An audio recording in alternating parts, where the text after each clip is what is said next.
ಪಾಂಡುರಂಗಂ ಶೂಲಹಸ್ತ ಕೃಪಾನಿಧಿ ಸರ್ವರೋಗಹರಂ ದೇವಂ ದತ್ತಾತ್ರೇಯಂ ಮಹಾಮಿತಚೇ ಸರ್ವಕಷ್ಟ ವಿನಾಶಾಯ ದತ್ತಾತ್ರೇಯ ನಮೋಸ್ತುತೆ.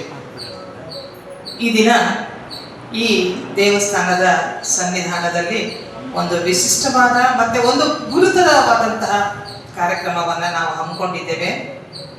ಇಲ್ಲಿಯವರೆಗೂ ಗುರುಗಳು ನಮ್ಮೆಲ್ಲರ ಕಾಳಜಿಯನ್ನು ವಹಿಸ್ತಾ ಇದ್ರು, ನಮ್ಮೆಲ್ಲರ ಆಶೋತ್ತರಗಳನ್ನು ತೀರಿಸ್ತಾ ಇದ್ರು. ಇವತ್ತು ಅದೇನು ಅಂತ ಮುಂದೆ ಮಾತುಗಳಲ್ಲಿ ಹೇಳ್ತೀನಿ. ಇವತ್ತು ನಮ್ಮ ಖುಷಿಗಾಗಿ ಭಕ್ತಾದಿಗಳೆಲ್ಲ ಸೇರಿ ಒಂದು ಗುರುಗಳಿಗೆ ಈ ಥರದ ಒಂದು ಕಾರ್ಯಕ್ರಮವನ್ನು ಮಾಡಿ ನಮ್ಮ ಗೌರವವನ್ನು ಸಲ್ಲಿಸಬೇಕು ಅಂತ ನಾವು ನಿಮ್ಮೆಲ್ಲರ ಸಹಕಾರದಲ್ಲಿ ಸಣ್ಣ ಕಾರ್ಯಕ್ರಮವನ್ನು ಹಮ್ಮಿಕೊಂಡಿದ್ದೀವಿ. ನಮ್ಮ ಜೊತೆ ನೀವೆಲ್ಲರೂ ಇದ್ದೀರಿ ಅನ್ನೋದು ಬಹಳ ಸಂತೋಷ. ಈಗ ತುಂಬ ದೊಡ್ಡದಲ್ಲ, ಸಣ್ಣದಾದ ಸಭಾ ಕಾರ್ಯಕ್ರಮವನ್ನು ನಾವು ಮಾಡ್ತೀವಿ. ಯಾಕೆಂದರೆ ನಾವು ಕೃತಜ್ಞತೆಗಳನ್ನು ಮೊದಲು ಸಲ್ಲಿಸಬೇಕು. ಕೃತಜ್ಞತೆ ಸಲ್ಲಿಸುವುದು ಮೊದಲ ದೇವರ ಪೂಜೆ ಇದ್ದಂತೆ ಅಂತ ಹೇಳ್ತಾರೆ.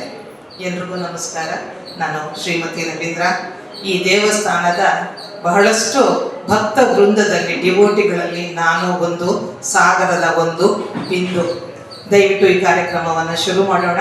ಈ ದೇವಸ್ಥಾನದ ಸಂಸ್ಥಾಪಕ ಧರ್ಮದರ್ಶಿಗಳಾದಂತಹ ಗುರುಗಳಾದಂತಹ ಶ್ರೀ ದೀಕ್ಷಿತ್ ಗುರುಗಳು ದಯವಿಟ್ಟು ಈ ವೇದಿಕೆಯ ಮಧ್ಯಭಾಗದ ಆಸನವನ್ನು ಸ್ವೀಕಾರ ಮಾಡಬೇಕು ಅಂತ ಕೇಳ್ಕೊಳ್ತೀವಿ.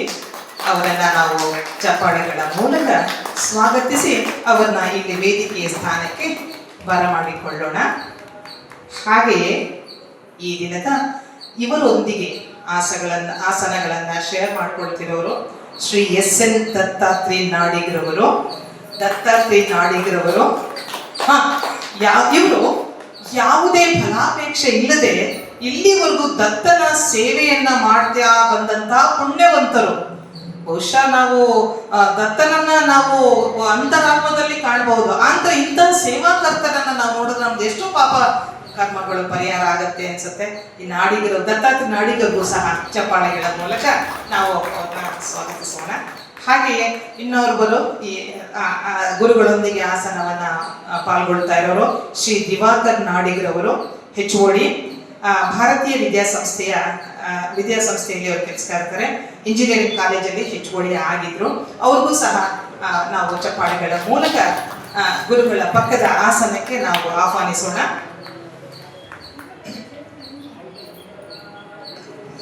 ನೀವು ಎಲ್ಲರೂ ನೋಡ್ತಾ ಇದ್ದೀರಿ, ನೀವೆಲ್ಲರೂ ನೋಡ್ತಾ ಇದ್ದೀರಿ, ಈ ದೇವಸ್ಥಾನದಲ್ಲಿ ಒಂದಷ್ಟು ಅಲಂಕಾರ ಆಗಿದೆ, ಬಾಳೆ ದಿಂಡುಗಳು ಆಗಿದೆ, ಅಲ್ಲಿ ಒಂದಷ್ಟು ಪೂಜೆಗಳನ್ನ ರೆಡಿ ಮಾಡಿದೆ. ಒಟ್ಟಲ್ಲಿ ಒಂಥರ ದಿನಗಿದ್ದಕ್ಕಿಂತನೂ ಒಂದು ಸಣ್ಣ ವಿಭಿನ್ನವಾದಂತಹ ಬದಲಾವಣೆಯನ್ನ ನಾವು ನೋಡ್ತಾ ಇದ್ದೀವಿ. ಬದಲಾವಣೆ ಯಾವಾಗಲೂ ಪ್ರಕೃತಿಯ ನಿಯಮ. ಹಾಗೆಯೇ ಮನುಷ್ಯ ನಮಗೂ ಸಹ ಒಂದಷ್ಟು ಬದಲಾವಣೆಗಳು ನಮ್ಮ ಜೀವನಕ್ಕೆ ಉತ್ಸಾಹವನ್ನ ತುಂಬುತ್ತಾ ಇರ್ತಾರೆ. ಇಲ್ಲಿ ಕಾರ್ಯಕ್ರಮಗಳು ಯಾವ ವಸ್ತು ಅಲ್ಲವೇ ಅಲ್ಲ. ಪ್ರತಿ ಗುರುವಾರ ಪ್ರತಿದಿನವೂ ಹಬ್ಬ. ದತ್ತ ದೇವಸ್ಥಾನ ಅಂದ್ರೆ ಇಲ್ಲಿ ಪ್ರತಿದಿನವೂ ಹಬ್ಬದ ವಾತಾವರಣವೇ. ದತ್ತ ಜಯಂತಿ ಅಂತೂ ಬರುವ ಸಂಖ್ಯೆ ಜನನ ನೋಡಿದ್ರೆ ಖುಷಿಯಾಗುತ್ತೆ. ಇಲ್ಲಿ ಬಂದು ದತ್ತನ ದರ್ಶನವನ್ನ ಮಾಡಿ ಪೂಜಾ ಕೈಂಕರ್ಯಗಳನ್ನೆಲ್ಲ ಮುಗಿಸಿ ಇಲ್ಲಿ ಪ್ರಸಾದವನ್ನ ಸ್ವೀಕಾರ ಮಾಡುವವರ ಸಂಖ್ಯೆ ಮೊದಲು 50 ಇದ್ದಿದ್ದು 100 ಆಯ್ತು, 200 ಆಯ್ತು, 500 ಆಯ್ತು, 1000 ಆಯ್ತು. ಈಗ 1000 ಸಂಖ್ಯೆಗಳನ್ನ, ಕಳೆದ ದತ್ತ ಜಯಂತಿಯ ಸಂಖ್ಯೆ ಬಹುಶಃ 3000 ಸಂಖ್ಯೆ ಮೀರಿದೆ ಅಂತೇಳಿ ಅಂಕಿ ಅಂಶಗಳನ್ನ ಹೇಳ್ತಾ ಇದ್ದಾರೆ. ಅಲ್ಲಿ ಈ ಜಾಗದಿಂದ ಅಲ್ಲಿವರೆಗೂ ಕ್ಯೂನಲ್ಲಿ ನಿಂತು ದತ್ತ ಪ್ರಸಾದವನ್ನ ಸ್ವೀಕಾರ ಮಾಡೋದನ್ನ ನಾವು ಪಡಿಸಿಕೊಂಡು ತಿಂತಾ ಇದ್ದು ನಾವು ಖುಷಿ ಪಡ್ತಾ ಇರೋದನ್ನ ಮೇಲ್ಗಡೆ ನಿಂತು ದತ್ತ ಭಕ್ತರಾದಂಥ, ಅತ್ಯಂತ ಪರಮ ಭಕ್ತರಾದಂಥ ಗುರೂಜಿಗಳು ನೋಡಿ ನಾವು ಉಂಡಂತೆ ಅವರ ಹೊಟ್ಟೆ ತುಂಬ್ತಾ ಇತ್ತು. ಎಲ್ರಿಗೂ ಸರಿಯಾಗಿ ಪಡಿಸಿದ್ರ? ಎಲ್ರಿಗೂ ವಿಚಾರಿಸಿದ್ರ? ಯಾರನ್ನೂ ಕಳಿಸಿಲ್ಲ ತಾನೆ? ಯಾರು ಹಾಗೆ ಹೋಗ್ಬಾರ್ದು, ಎಲ್ಲ ಭಕ್ತರಿಗೆ ಮಾಡಬೇಕು ಅನ್ನೋ ಕಾಳಜಿ ಇದೆಯಲ್ಲ, ಅದು ನಿಜವಾಗ್ಲೂ ಬಹಳ ಬಹಳ ಸಂತೋಷ ಕೊಡುವಂತಹ ವಿಚಾರ. ನಿಜವಾಗ್ಲೂ ಇವರು ಗುರುಗಳು ಒಂದು ಪವಾಡ ಪುರುಷ ಅಂದ್ರೆ ದೊಡ್ಡ ಶಬ್ದ ಆಗ್ಲಿಕ್ಕಿಲ್ಲ ನಮ್ಮ ದೃಷ್ಟಿಯಲ್ಲಿ, ನಾವೆಲ್ಲ ಸಣ್ಣವರು. ಅವರು ಆಶ್ಚರ್ಯಗಳ ಬಂಡಲ್ ಅಂತ ಹೇಳ್ಬೋದು. ಇವರು ಏನ್ ಹೇಳ್ತಾರೋ ಅದನ್ನ ಮಾಡ್ತಾರೆ. ಸುಳ್ಳು ಇಲ್ಲ, ವಂಚನೆ ಇಲ್ಲ, ನೇರ ನುಡಿ, ನೇರ ನಡೆ. ನಾನೇನು ಹೇಳಿದ್ದೀನೋ ಅದನ್ನ ಮಾಡ್ತೀನಿ. ಸುಳ್ಳು ಕಂಡ್ರೆ ಇವ್ರಿಗೆ ಆಗಲ್ಲ. ನೀ ತಪ್ಪು ಮಾಡೋ ಮನುಷ್ಯ ಸಹಜ ಗುಣ. ತಪ್ಪು ಮಾಡ್ತೀಯ, ನಾನು ಮಾಡಿದ್ದೀನಿ, ನಾನು ಸರಿ ಮಾಡ್ಕೊಂಡಿದ್ದೀನಿ, ನೀನು ತಪ್ಪು ಮಾಡಿದ್ದೆ, ನೀನು ಸರಿ ಮಾಡ್ಕೊ. ಪಶ್ಚಾತ್ತಾಪಕ್ಕಿಂತ ದೊಡ್ಡ ಶಿಕ್ಷೆ ಯಾವುದೇ ಇಲ್ಲ ಅಂತ ಹೇಳುವಂತಹ ಕ್ಷಮಾಗುಣವನ್ನ ಉಳ್ಳಂತಹ ವ್ಯಕ್ತಿ. ನನ್ನಂಗೆ ಧ್ವನಿ ಜೋರು, ಆದರೆ ಒಳಗಡೆ ಮನಸ್ಸು ಬಹಳ ಕಾಳಜಿ ತುಂಬಿದಂತಹ ಧ್ವನಿ ಇವರು ಸಂಪೂರ್ಣವಾಗಿ ದತ್ತಮಯ. ಇವರ ನರನಾಡಿಗಳು, ರಕ್ತ ಎಲ್ಲವೂ ಸಹ ದತ್ತ ನಾಮವೇ ತುಂಬಿದೆ. ದತ್ತ ನಾಮ ಸ್ಮರಣೆಯೇ ಇವರಲ್ಲಿ ತುಂಬೋಗ್ಬಿಟ್ಟಿದೆ. ಇಲ್ಲಿ ಒಂದು ಸಣ್ಣ ಕಥೆ ಹೇಳ್ತೀನಿ ದಯವಿಟ್ಟು. ಪುಂಡಲೀಕ ಅನ್ನೋನೊಬ್ಬ ಪರಮ ಭಕ್ತ ಪಾಂಡುರಂಗನ ಪರಮ ಭಕ್ತ ಪುಂಡಲೀಕ. ಅವನು ಪರಮ ಭಕ್ತ ಅಂದ್ರೆ ಪಾಂಡುರಂಗನಿಲ್ಲದೆ ಅವನು ಉಸಿರಾಡ್ತಿರ್ಲಿಲ್ಲ, ತಿಂತಿರ್ಲಿಲ್ಲ, ನೀರು ಕುಡಿತಿರ್ಲಿಲ್ಲ. ಅಂತಹ ಪರಮ ಭಕ್ತ ಒಂದು ದಿನ ದೇವರ ನಾಮಸ್ಮರಣೆ ಮಾಡ್ತಾ ಇದ್ದ. ಒಂದಿನ ಪಾಂಡುರಂಗನ ಕರ್ದ. ಪಾಂಡುರಂಗ, ನಿನ್ನನ್ನು ನೋಡ್ಬೇಕು ಅನ್ಸುತ್ತೆ, ನೀನ್ ಬಾ. ಪಾಂಡುರಂಗ ಬಂದ. ಏನಪ್ಪ ಪುಂಡಲೀಕ, ನೀನೇನ್ ನನ್ ಕರ್ದೆ? ಪಾಂಡುರಂಗ, ನೀನೇನೋ ನಾನು ಕೇಳ್ತೀನಿ, ನೀನ್ ಕೊಡ್ಬೇಕು. ಅಲ್ಲ ಮಾರಾಯ, ಇಲ್ಲಿವರೆಗೂ ನಿನ್ನದೇ ಎಲ್ಲ ತಂದು ನೀನು ಸೇವೆ ಮಾಡ್ತಾ ಇದೀಯ, ಜನರಿಂದ ಒಂದು ಪೈಸೆ ತಗೊಳ್ತಾ ಇಲ್ಲ, ಏನ್ ಕೊಟ್ರು ಬೇಡ, ದೇವ್ರು ಎಷ್ಟು ಶಕ್ತಿ ಕೊಟ್ಟಿದ್ದಾನೋ ನಾನು ಅಷ್ಟ್ರಲ್ಲಿ ಮಾಡ್ತೀನಿ ಅಂತ ಹೇಳಿ ಮಾಡ್ಕೊಂಡು ಹೋಗ್ತಾ ಇದೀಯಾ. ಇವತ್ತೇನಪ್ಪ ನನ್ನ ಕರೀತಿದ್ಯಾ? ಸರಿ, ಏನ್ ಬೇಕು ಹೇಳು, ನಾನು ಕೇಳ್ತೀನಿ, ನೀನು ಅದನ್ನ ಮಾಡ್ಕೊಡ್ಬೇಕು. ಸರಿ, ಏನು ಕೇಳ್ತೀಯ ಹೇಳು. ನೀನು ನನ್ನ ಜೊತೆಗೆ ಇರಬೇಕು. ನನ್ನ ಜೊತೆಗೆ ಇದೀನಲ್ಲ, ನಿನ್ನ ಜೊತೆಗೆ ಇರ್ತೀನಿ ನಾನು. ಹಾಗಲ್ಲ, ನನಗೂ ಗೊತ್ತಾಗೋಂಗೆ ನೀನು ನನ್ನ ಜೊತೆ ಇರಬೇಕು. ನಿನಗೆ ಗೊತ್ತಾಗ್ತಿದ್ಯಲ್ಲ, ಈಗ ನಾನು ಬಂದು ಮಾತಾಡ್ತಿದ್ದೀನಲ್ಲ, ನಿನಗೆ ಗೊತ್ತಾಗ್ತಾ ಇಲ್ವಾ? ಗೊತ್ತಾಗ್ತಿದೆ. ಹಾಗಲ್ಲ, ನೀನು ನನಗೆ ಅನುಭವ ಆಗಬೇಕು, ನೀನು ನನ್ನ ಜೊತೆಗೆ ಇದೆಯಾ ಅಂತ ಅನುಭವ ಆಗಬೇಕು, ನೀನು ನನ್ನ ಜೊತೆಗೆ ಇರಬೇಕು. ಎಂತಪ್ಪ, 3 ನಭೋ ಮಂಡಲಗಳಲ್ಲಿ ನಾನು ಇಟ್ಕೊಂಡು ನಾನು ನೋಡ್ಕೊಳ್ಳೋಂಥವನು, ನನ್ನನ್ನ ನಿನ್ನ ಜೊತೆ ಇದ್ಬಿಡು ಅಂದ್ರೆ ಹೆಂಗಪ್ಪ? ನಿನ್ನಂಥವ್ರು ಬಹಳ ಜನ ಇದ್ದಾರೆ, ನನಗದೆಲ್ಲ ಗೊತ್ತಿಲ್ಲ. ನೀನು ನನ್ನ ಜೊತೆ ಇರಬೇಕು ಅಷ್ಟೇ, ನಾನು ಕೇಳೋದಷ್ಟೇ. ಇಲ್ಲಪ್ಪ, ಈಗ ನಾನು ನಿನ್ನ ಜೊತೆ ಬಂದ್ಬಿಡ್ತೀನಿ, ಪುಣ್ಯ ಪ್ರಾಪ್ತಿ ಇಲ್ದಿರೋರು ಅವರು ಇವರು ಎಲ್ಲರೂ ನನ್ನನ್ನು ಹೇಗಪ್ಪ, ನೀನು ನನ್ನನ್ನು ಯಾವ ರೀತಿ ನೀನು ತೋರಿಸ್ತಾ ಇದೆಯಾ ನನ್ನನ್ನ ಅಂದಾಗ, ಹಾಗಾದ್ರೆ ಒಂದು ಕೆಲಸ ಮಾಡು, ನೀನು ನನ್ನ ಜೊತೆ ಇರೋದು ನನಗೆ ಮಾತ್ರ ಗೊತ್ತಾಗ್ಬೇಕು. ಯಾರು ಗೊತ್ತಾಗೋದು ಬಿಡಿ ಬೇಡ ನನಗೆ, ನನ್ನ ಜೊತೆ ಇರೋದು ನನಗೆ ಗೊತ್ತಾಗ್ಬೇಕು. ಏನ್ ಮಾಡೋಣ? ಒಂದು ಕೆಲಸ ಮಾಡು, ನಾವಿಬ್ರು ನಡ್ಕೊಂಡು ಹೋಗ್ತಾ ಇದ್ದೀವಲ್ಲ, ನನ್ನ ಹೆಜ್ಜೆ ಮೂಡುತ್ತಲ್ವಾ, ನಿನ್ನ ಹೆಜ್ಜೆನೂ ಮೂಡಬೇಕು. ಅವಾಗ ನಾನು ಅನ್ಕೋತೀನಿ ನೀನು ನನ್ನ ಜೊತೆ ಇದೆಯಾ ಅಂತ. ಸರಿ ಆಯ್ತಪ್ಪ. ಅಂದಿನಿಂದ ವಿಠೋಬ, ಪಾಂಡುರಂಗ, ಪುಂಡಲೀಕನ ಜೊತೆಗೆ ಜೀವನ ಶುರುವಾಯ್ತು. ಒಂದು ದಿನ ಸಡನ್ ಆಗಿ ಪಾಂಡುರಂಗ ಬಂದ, ಪುಂಡಲೀಕ ಅಂತ ಆಂಜನೇಯನ ಮುಖ ಮಾಡಿ ಕೂತಿದ್ದ. ಪಾಂಡುರಂಗ ಕೇಳ್ದ, ಭಕ್ತ ಯಾಕಪ್ಪ ಬೇಜಾರಾಗಿದ್ಯಾ? ಇಲ್ಲ, ನನಗೆ ನಿನ್ ಮೇಲೆ ಬೇಜಾರಿದೆ. ಯಾಕಪ್ಪ? ನೀನ್ ನನ್ನ ಜೊತೆ ಇರ್ತೀನಿ ಅಂತ ಹೇಳಿದೆ, ನೀನ್ ಮಾತು ಕೊಟ್ಟಂಗೆ ನಡ್ಸ್ಕೊಳ್ತಾ ಇಲ್ಲ. ಹೌದಾ? ಏನಪ್ಪ, ಯಾವಾಗ ಮಾಡಿದೆ? ನಿನ್ ಜೊತೆಗೆ ಇದ್ದೀನ ಕಣಪ್ಪ ನಾನು, ದೇವ್ರು ಸುಳ್ಳು ಹೇಳ್ತಾರೆ ಅಂತ ನೀನ್ ಯಾಕಂದ್ ಅನ್ಕೋತೀಯ? ಇಲ್ಲ, ನೀನ್ ನನಗೆ ನೀನ್ ಸುಮ್ಮನೆ ಮೋಸ ಮಾಡ್ತೀಯ, ನೀನ್ ಹೇಳಿದ್ಯಾ? ಯಾವಾಗ ಹೇಳು? ನಾನು ನೋಡ್ದೆ, ಹೆಜ್ಜೆಗಳನ್ನೆಲ್ಲ ನೋಡ್ದೆ, 3 ದಿನದಿಂದ 2 ಪಾದಗಳ ಹೆಜ್ಜೆ ಇದೆ, 4 ಪಾದಗಳಿರ್ಬೇಕು ತಾನೆ. 3 ದಿನಗಳಿಂದ ನಾನು ನೋಡಿದ್ದೀನಿ, ನಂದಷ್ಟೇ ಪಾದ ಹೆಜ್ಜೆ ಇದೆ, ನೀನಿಲ್ಲ, ನೀನು ನನ್ನ ಜೊತೆ ಇರ್ಲಿಲ್ಲ ಅಂತ ಹೇಳ್ದ. ಪಾಂಡುರಂಗ ಜೋರಾಗಿ ನಕ್ಕ. ನೋಡು, ನೀನ್ ಮಾನವ ಬುದ್ಧಿ ತೋರಿಸ್ಬಿಟ್ಟೆ, ಅನುಮಾನ ಮಾಡ್ಬೇಡ, ನಿನ್ ಜೊತೆಗಿದ್ದೆ ಅಂದ್ರೆ ಇದ್ದೆ ನಾನು.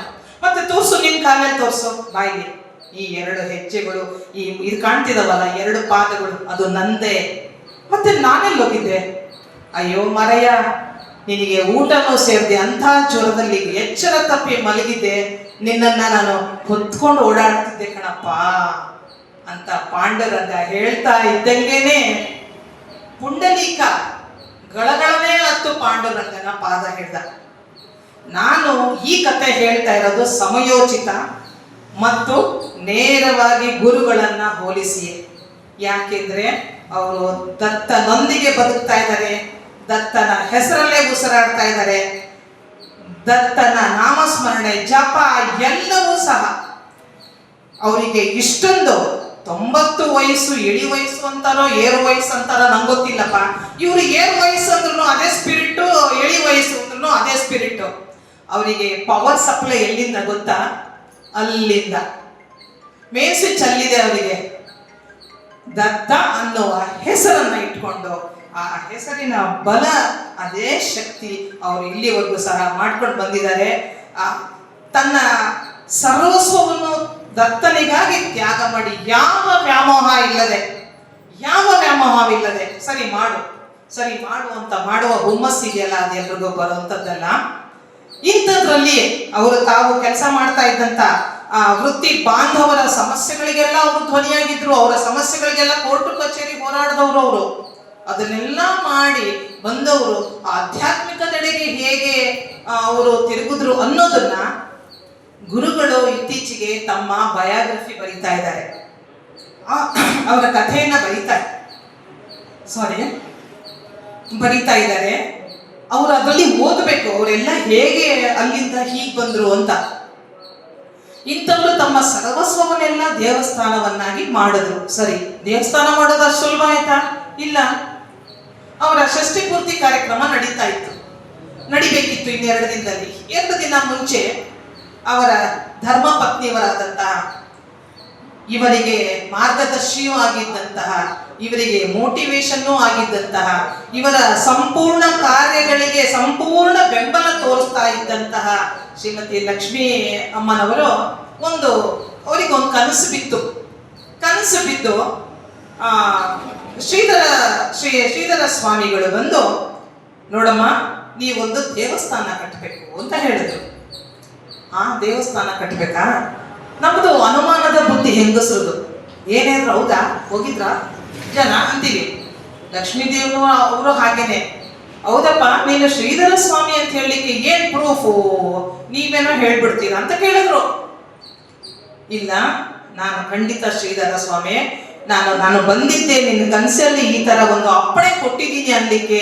ನಿನ್ನ ಷಷ್ಠಿ ಕಾರ್ಯಕ್ರಮದಲ್ಲಿ ಒಂದು ಸುಳುವನ್ನ ಕೊಡ್ತೀನಿ, ನೀನು ಮುಂದೆ ದೇವಸ್ಥಾನ ಮಾಡ್ಕೊಂಡು ಹೋಗು ಅಂದ್ರು.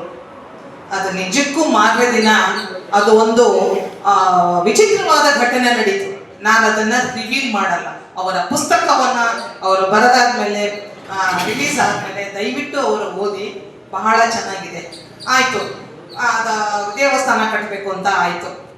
ದೇವಸ್ಥಾನ ಕಟ್ಟಬೇಕು ಅಂತ ಮಾಡೋ ಇದೆಲ್ಲ ಸಂದರ್ಭದಲ್ಲಿ ಅವರಿಗಿನ್ನ 3 ಮಕ್ಕಳು ಮದುವೆ ಆಗದೆ ಇದ್ರು. ಅಂದ್ರೆ 5 ಮಕ್ಕಳ ಮದುವೆ ಮುಗ್ದೋಗಿತ್ತು. ಇಲ್ಲಿ ನೋಡಿ, 10 ಕಟ್ಟೋ ಜಾಗದಲ್ಲಿ ಒಂದು ಮುತ್ತು ಕಟ್ಟು ಅಂತಾರೆ. ಇವರು ಹೆತ್ತ ಮಕ್ಕಳು ಅಷ್ಟ ಮುತ್ತುಗಳೇ. 10 ಕಟ್ಟೋ ಜಾಗದಲ್ಲಿ ಒಂದು ಮುತ್ತು ಕಟ್ಟು ಸಾಕಮ್ಮ ಅಂತ ಹೇಳ್ತಾರೆ. ಬಟ್ ಇವರು ಎಲ್ಲ ಮುತ್ತುಗಳೇ, ಅಷ್ಟನ್ನು ವಿದೇಶಗಳಲ್ಲಿ ವಾಸ, ಒಳ್ಳೊಳ್ಳೆ ಸ್ಥಾನಗಳಲ್ಲೇ ಇರುವಂತ ದೊಡ್ಡ ಕುಟುಂಬ ಅವರದು. ಸರಿ, ದೇವಸ್ಥಾನ ಕಟ್ಟಬೇಕು. ಈಗ 3 ಮಕ್ಕಳು ಮದುವೆ ಮಾಡಬೇಕು. ಏನ್ ಮಾಡೋಣ? ಮದುವೆ ಮಾಡ್ಲೋ ದೇವಸ್ಥಾನ ಕಟ್ಲೋ? ಇಲ್ಲ, ಜವಾಬ್ದಾರಿ ಮುಗಿಸ್ಬಿಡೋಣ ಅಂತೇಳಿ ಸರಿ ಮದುವೆ ಮುಗಿಸಿದ್ರು. ಮದುವೆ ಮುಗಿಸಿ ದೇವಸ್ಥಾನ ಕಟ್ಟುವುದಕ್ಕೋಸ್ಕರ ಒಂದು ಜೋಳಿಗೆಯನ್ನ ಹಾಕಿಕೊಂಡು ಹೊರಟ್ರು. 4 ಜನ ದಾನ ಕೊಡ್ಬೇಕಲ್ಲ, ದೇವಸ್ಥಾನ ಅಂದ್ರೆ ಆಗೋಗುತ್ತಾ? ಏನಪ್ಪ, ಯಾರೋ ಒಬ್ಬ ನಾರಾಯಣಪ್ಪ, ಇನ್ನೊಬ್ಬ ಭುಜಂಗಯ್ಯ, ಇನ್ನೊಬ್ಬ ಸ್ನೇಹಿತರು ಜೋಳಿಗೆ ಹಿಡ್ಕೊಂಡು ಹೋದ್ರು. ಆದ್ರೆ ಅವರ ಜೋಳಿಗೆಯ ತುಂಬಿದ್ದು ಕಂತೆಗಳಲ್ಲ, ನೋಟುಗಳ ಕಂತೆಗಳಲ್ಲ, ಸಲಹೆಗಳು, ಒಳ್ಳೊಳ್ಳೆ ಸಲಹೆಗಳು. ನಿಂಗೆ ಯಾಕಪ್ಪ ಬೇಕು ಈ ವಯಸ್ಸಲ್ಲಿ ದೇವಸ್ಥಾನ ಕಟ್ತೀಯ? ಏನಕ್ಕಪ್ಪ ದೇವಸ್ಥಾನ ತಗೊಂಡೇನ್ ಮಾಡ್ತೀಯ? ತುಂಬಾ ದೇವಸ್ಥಾನಗಳಿದಾವಲ್ಲಪ್ಪ. ತಣ್ಣಗೆ ರಿಟೈರ್ಡ್ ಆಗಿದ್ಯಾ, ಇಷ್ಟು ದಿನ ಹೋರಾಟ ಮಾಡಿದ್ಯಾ, ಆದ್ರೆ ಮಗಳಲ್ಲ, ಆರಾಮ ಮನೇಲಿ ಇರು, ಹೋಗಪ್ಪ, ಯಾಕೆ ಬೇಕು ನಿಂಗಿದ? ಇನ್ನ ಕೆಲವು ನಿಷ್ಠುರ ಮಾತುಗಳು, ಅದನ್ನ ಅವರೆಲ್ಲ ಪುಸ್ತಕದಲ್ಲಿ ಬರೀತಾರೆ. ಅವ್ರಿಗೆ ಏನೇನು ಕಂಡಿದಾರೋ, ಅವ್ರು ಏನೇನು ಅನುಭವಿಸಿದಾರೋ ಅಷ್ಟನ್ನು ಪುಸ್ತಕದಲ್ಲಿ ದಾಖಲೆ ಮಾಡ್ತಾ ಇದ್ದಾರೆ. ಅದನ್ನ ನಾವು ಓದಬೇಕು. ಇಂಥ ಅನುಭವ ಪುಸ್ತಕಗಳನ್ನ ನಾವು ಓದಿದ್ರೆ ಮಾತ್ರ ನಾವು ಒಳ್ಳೆ ಜ್ಞಾನ ಸಂಪಾದನೆ ಸಾಧ್ಯ. ನಾವು ಒಂದು ಸೇವೆನ ಮಾಡ್ತಿದೀವಿ ಅಂತಂದ್ರೆ ಆ ಸೇವೆಯು ಸಹ ನಿರ್ವಂಚನೆಯಿಂದ ಇರಬೇಕು. ಅದರಿಂದ ನಾವು ಯಾವುದೇ ನಿರೀಕ್ಷೆ, ಫಲಾಪೇಕ್ಷೆ ಇಲ್ಲದೆ ನಾವು ಮಾಡೋವಂಥವ್ರಾಗಬೇಕು. ಆವಾಗಲೇ ನಮ್ಮ ಪೂಜೆ ಸೃಷ್ಟಿಯಾಗುತ್ತೆ. ಈಗ ಗುರುಗಳು ಭಟ್ರು ಹೊರಡ್ತಾ ಇದ್ದಾರೆ, ನಾನು ಅವರಿಗೆ ಮೈಕ್ ಕೊಡ್ತಾ ಇದ್ದೀನಿ. ಮತ್ತೆ ಆದ ಮೇಲೆ ನಾನು ದೇವಸ್ಥಾನ ಹೇಗಾಯ್ತು ಅನ್ನೋದನ್ನ ಮಾಡಿ, ದೇವಸ್ಥಾನ ಹೀಗೆಯೇ ಬೆಳೀಲಿ, ನಿಮ್ಮಂಥವ್ರು ಎಲ್ಲರೂ ಸಹ ಜೊತೆಗೂಡಿ ದೇವಸ್ಥಾನವನ್ನ ಬೆಳೆಸೋಣ. ಈಗ ಬೇರೆ ಬೇರೆ ಕ್ಷೇತ್ರಗಳಿಗೆ ಜನ ಹೇಗೆ ನೋಡ್ತಾರೋ ಹಾಗೆ ಬೇರೆ ಬೇರೆ ಕ್ಷೇತ್ರಗಳಿಂದ ನಮ್ಮ ದೇವಸ್ಥಾನವನ್ನು ನೋಡೋ ಹಾಗಾಗಲಿ ಅಂತ ಕೇಳ್ಕೊಳ್ತಾ ಗುರುಗಳಿಗೆ ನಮಸ್ಕಾರ ಮಾಡ್ತಾ, ಈಗ ಗುರುಗಳಿಂದ ಅದು ಟೇಪ್ ಓಪನ್ ಆಗುತ್ತೆ, ಮಂತ್ರಘೋಷಗಳನ್ನ ಹೇಳ್ತಾ ಇದ್ದಾರೆ. ಈಗ ಕೊಡ್ತಾ ಇದ್ದಾರೆ.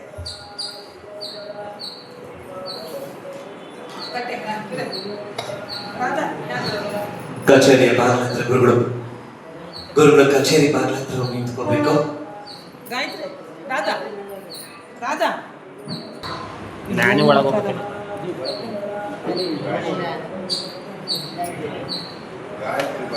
ಗಾಯತ್ರಿ ಬರಲಿ, ಯಾಕೆ ಬರಲಿ ಬರಲಿ ಬರಲಿ ಬರಲಿ.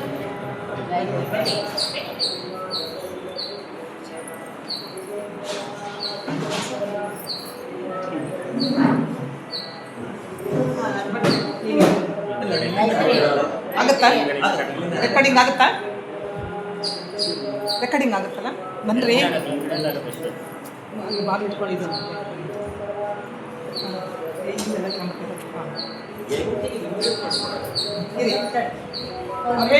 ಧ್ರುವಂಧೇ ಜಾತಃ ಸುವರ್ಣ ಧ್ರುವಂಧೇ ಜೋ ಬೃಹಸ್ಪತಿಃ ಬೃಹಂತ ಇಂದ್ರಶ್ಚಾಗ್ನಶ್ಚ ರಾಷ್ಟ್ರಂ ಧಾರಯತಾಂ ಧ್ರುವನ್ನ ಶನ್ನೋ ಮಿತ್ರಃ ಶಂ ವರುಣಃ ಶನ್ನೋ ಭವತ್ಪರ್ಯಮಾ ಶನ್ನಮಿಂದ್ರೋ ಬೃಹಸ್ಪತಿಃ ಶನ್ನೋ ವಿಷ್ಣುರುಕ್ರಮಃ ನಮೋ ಬ್ರಹ್ಮಣೇ ನಮಸ್ತೆ ವಾಯುಃ ತ್ವಮೇವ ಪ್ರತ್ಯಕ್ಷಂ ಬ್ರಹ್ಮಾಸಿ ತ್ವಮೇವ ಪ್ರತ್ಯಕ್ಷಂ ಬ್ರಹ್ಮ ವದಿಷ್ಯಾಮಿ ವೃಥಂ ವದಿಷ್ಯಾಮಿ ಸತ್ಯಂ ವದಿಷ್ಯಾಮಿ ತನ್ವಾರವವತೋ ತದ್ವಕ್ತಾರಮವತೋ ಅವತು ಮಾಂ ಅವತು ವಕ್ತಾರಂ. ಓಂ ಶಾಂತಿ ಶಾಂತಿ ಶಾಂತಿ. अस्मिन् दिने श्री दत्तक्षेत्रे नूतन कार्यालय प्रारम्भान्तभूतम् उद्घाटनाङ्क देवता यस्यात् ओं गुरुब्रह्मा गुरुर्विष्णु गुरुर्देवो महेश्वर गुरु साक्षात् परब्रह्म तस्मै श्री गुरुवे नमः. श्री सद्गुरु चरणारविन्दार्पणमस्तु. ओम बृहत्सा नक्षत्रम् इन्द्रस्तोमेन पंचमिदं वाचेन सधरेण रक्षः ध्रुवं धेजो जातः सुवर्णो ध्रुवं धेजो बृहस्पतिः बृहन्त इन्द्रश्चाग्नश्च राष्ट्रं